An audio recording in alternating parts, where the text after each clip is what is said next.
ओम नमः शिवाय। शिवजी सदा सहाय। ओम नमः शिवाय। गुरुजी सदा सहाय। ओम नमः शिवाय। शिवजी सदा सहाय। ओम नमः शिवाय। गुरुजी सदा सहाय। श्री शिव महापुराण द्वितीय रुद्र संहिता तृतीय पार्वती खंड अध्याय 23। श्री शंकर जी की स्वीकृति। भगवान शंकर का दर्शन पाकर देवता बोले, भगवान रुद्र, हम आपकी शरण में आए हैं, आप हमारी रक्षा करें। विष्णु जी, ब्रह्मा जी एवं सब देवताओं, आप सबका यहाँ आने का क्या कारण है? जब सारे देवता श्री विष्णु जी की तरफ देखने लग गए तब विष्णु जी कहने लगे, भगवान शंकर, तारकासुर दानव ने हम सबको अति दुखित कर दिया है। उसने तो हमें अपने अपने स्थानों से भी निकाल दिया है। स्वामी, उसकी मृत्यु आपके पुत्र के द्वारा ही होगी, अतः आप गिरिजा के साथ शीघ्र ही विवाह कर शीघ्र ही विवाह करें। भगवान शंकर कहने लगे, हे देवताओं, यदि मैं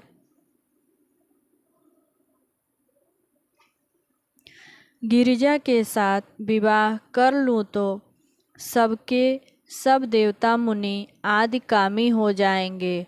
वह सुंदरी स्वयमेव ही जीवित कर देगी।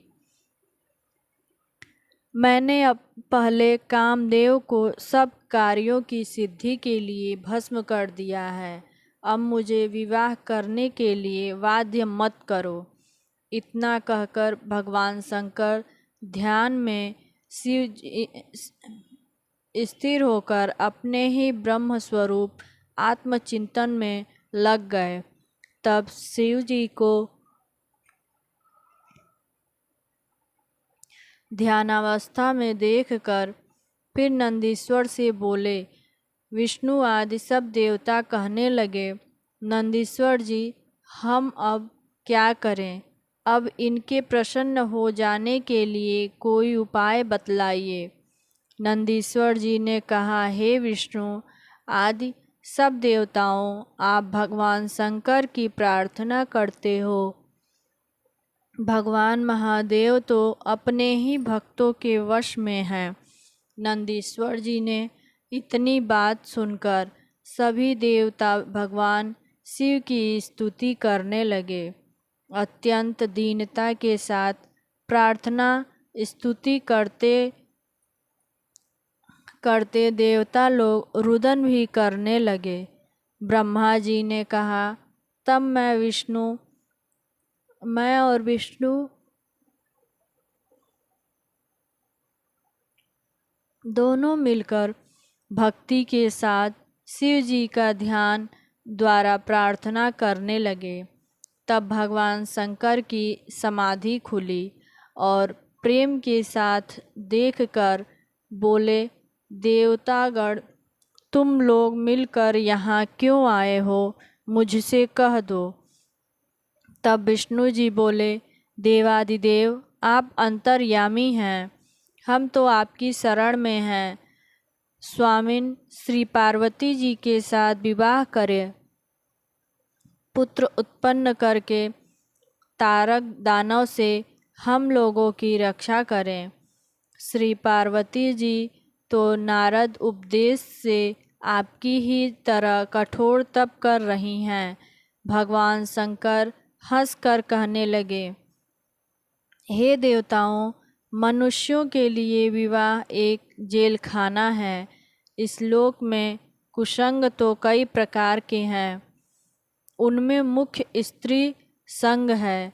उसी से ही विषय वासना बढ़कर बंधन में डाल देती है। मैं स्वयं तो चाहता हूँ इस बंधन में न पड़ूं, किंतु मैं भक्तों के अधीन हूँ। इन लोगों के हित के लिए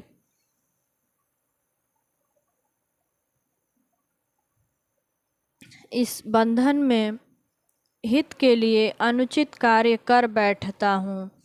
इसी कारण मैं आप लोगों की प्रार्थना पूर्ण करूँगा। देवता लोग तारकासुर द्वारा तुम्हें जो दुख प्राप्त है उन्हें निवारण करने के लिए इच्छा न होने पर भी मैं पार्वती जी के साथ विवाह कर लूँगा। अब तुम निर्भयता पूर्वक अपने अपने स्थान पर चले जाओ। नारद जी देवताओं के प्रति ऐसा कहकर भगवान मौन हो गए।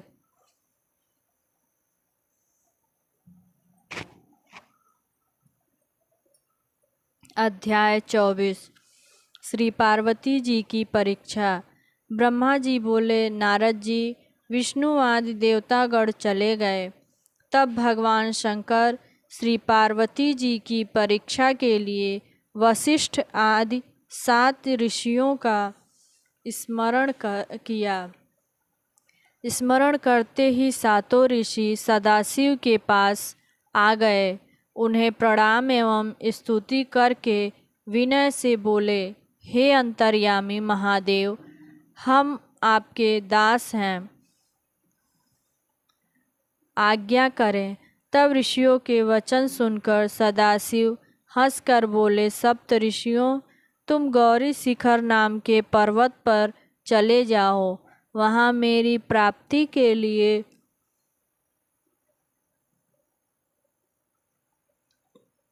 पार्वती जी एकाग्र मन होकर तप कर रही हैं।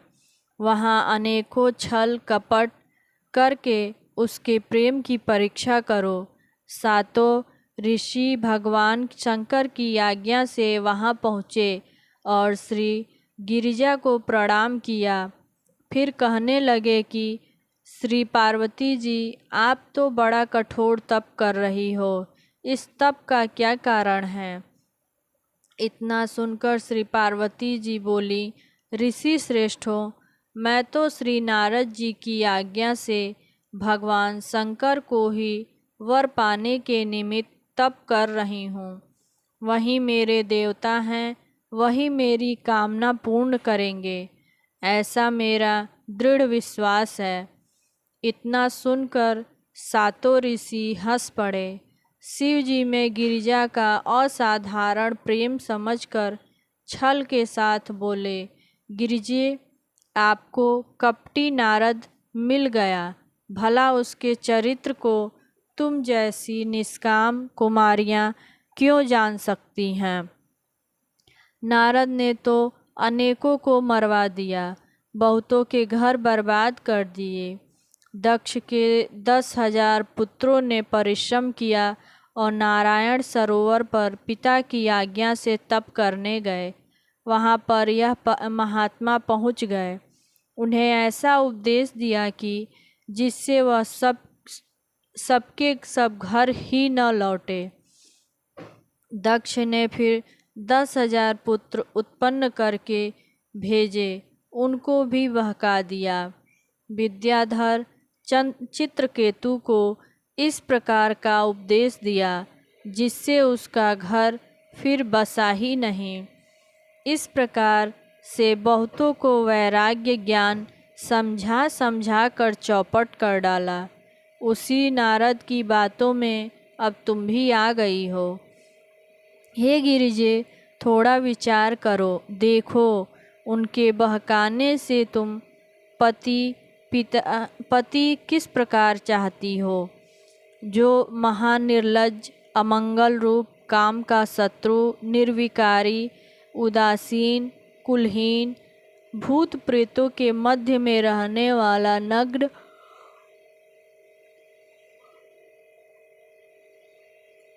भला इस प्रकार का पति पाकर तुम्हें कौन सा सुख मिलेगा? इसी शिव ने परम गुणवती सुंदरी दक्ष पुत्री सती के साथ विवाह किया था।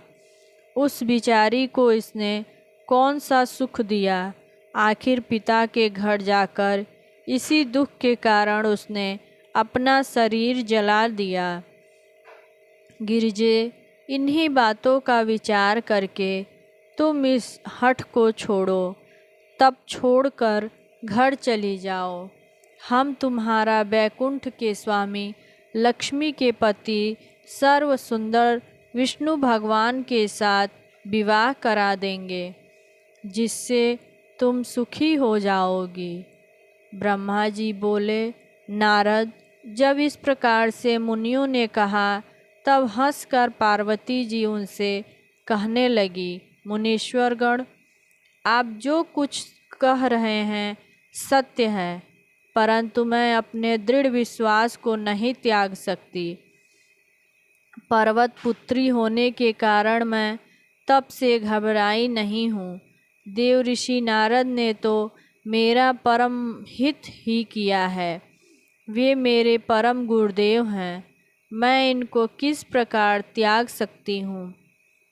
मुनीश्वरों, आपके गुण के स्थान विष्णु को श्रेष्ठ तथा शिव जी को गुण रहित कहा है, किंतु सदाशिव तो भक्तों के लिए अवतार धारण किए हैं, दुनिया की प्रभुता दिखाते ही नहीं। इसी कारण तो हर एक आदमी अपने धर्म, जाति एवं कुलीन आदि से उन्हें पा नहीं सकता। मुझे तो मेरे गुरु ने अति कृपा करके उत्तम मार्ग दिखा दिया है, जिससे मैं शिव के परम तत्व को जान गई हूँ। ऋषि वृंद, यदि आप शिव के साथ विवाह न हुआ तो क्या चिंता है। मैं अविवाहित ही रहकर ही उन्हीं का भजन ध्यान करूँगी। सूर्य इधर का उधर से भी उदय हो जाए, किंतु मेरी प्रतिज्ञा अटल रहेगी। इतना कहकर श्री पार्वती जी चुप हो गए। सप्तऋषि उनका दृढ़ संकल्प देखकर आशीर्वाद देने लगे। फिर प्रणाम करके भगवान शिव के पास लौट आए। अध्याय 25। शिव द्वारा पार्वती जी की परीक्षा। ब्रह्मा जी बोले, नारद जी, सप्त ऋषियों ने आकर श्री पार्वती जी का संपूर्ण वृतांत शंकर जी को सुना दिया। फिर वे अपने लोक में चले गए। इसके बाद स्वयं महादेव जी दंडी ब्राह्मण का रूप धारण कर श्री पार्वती जी के पास आए। तब श्री पार्वती जी को ब्रह्मचारिणी रूप में देखकर अत्यंत प्रसन्न हुए और इधर श्री पार्वती जी भी ब्राह्मण वेशधारी शिव को देखकर प्रसन्न हुई। वह ब्राह्मण भक्ति में आकर उनका फल फूलों की भेंट में से पूजन सत्कार करने लगी और बोली, विप्रवर, आप कहाँ से पधार रहे हैं? आप कौन हैं? यह सुनकर ब्राह्मण बोला, तपस्विनी, मैं एक तपस्वी हूँ, जहाँ कहीं अपनी इच्छा अनुसार घूमा करता हूँ। देवी, आप कौन हैं? किसकी कन्या एवं तप किसके लिए कर रही हैं? इतना सुनकर श्री पार्वती जी बोली, हे ब्राह्मण देवता, मैं हिमालय की कन्या हूँ। कामदेव को भस्म करके शिव मुझे त्याग कर कहीं चले गए।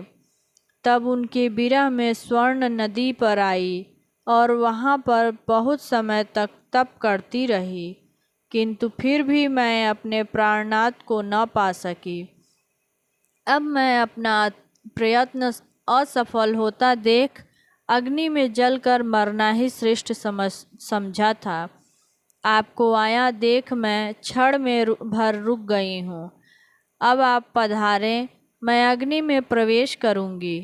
ब्रह्मा जी बोले, नारद जी, इस प्रकार कहकर उनके देखते देखते ही श्री पार्वती जी अग्नि में प्रवेश कर गईं। किंतु श्री पार्वती के अग्नि में प्रवेश करते ही अग्नि चंदन के समान ठंडी हो गई। यह देखकर ब्राह्मण बोले, देवी जी, तुम्हें तो अग्नि भी नहीं जला नहीं सकती। हे भगवती, अब आप अपना मनोरथ मुझसे कहें। ओम नमः शिवाय। शिवजी सदा सहाय। ओम नमः शिवाय। गुरुजी सदा सहाय। ओम नमः शिवाय। शिवजी सदा सहाय। ओम नमः शिवाय। गुरुजी सदा सहाय।